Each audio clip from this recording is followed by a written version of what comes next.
Di tengah kekacauan dinasti Shang yang penuh dengan kezaliman, seorang panglima perang gagah berani bernama To Tak Tianong, atau juga dikenal Tuo Ta Tianwang berdiri sebagai benteng terakhir keadilan. Ia tidak hanya berjuang di medan perang, tetapi juga menghadapi ujian besar dalam hidupnya sebagai seorang ayah, seorang murid spiritual, dan akhirnya sebagai seorang dewa pelindung. Perjalanan hidupnya penuh dengan peperangan, pengorbanan, serta konflik batin yang menguji keteguhan hatinya.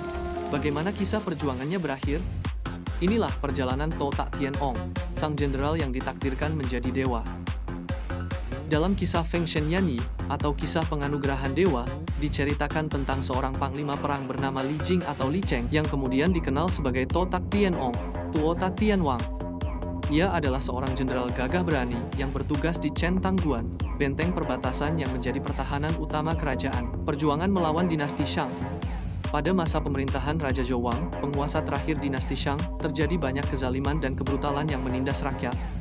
Li Cheng menjadi salah satu panglima perang yang berjuang untuk menggulingkan kekuasaan zalim tersebut. Dalam peperangan besar, ia membantu Raja Zhou Wang dalam mendirikan dinasti Zhou yang baru. Setelah kemenangan besar tersebut, Li Cheng memilih kembali ke kampung halamannya. Ia memutuskan untuk menempuh kehidupan spiritual dan memperdalam ajaran kedewaan. Berkat ketekunan dan kebajikannya, akhirnya ia mencapai kesucian dan diangkat menjadi salah satu dewa pelindung, berguru dan kehidupan keluarga.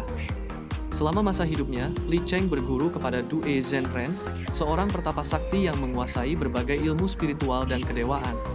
Dari hasil pernikahannya, ia dikaruniai 3 orang putra yang juga memiliki takdir besar dalam dunia spiritual. Jin Cha atau dikenal Kim Chia, Mu Cha atau dikenal Bok Chia, Na Cha atau dikenal dengan Lo Chia, konflik dengan putranya, Na Cha. Dalam perjuangannya menegakkan keadilan, Li Cheng mengalami ujian berat.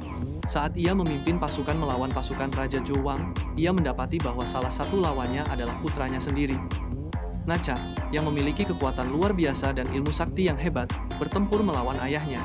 Dalam pertempuran itu, Li Cheng menyadari bahwa ia tidak mampu mengalahkan putranya sendiri.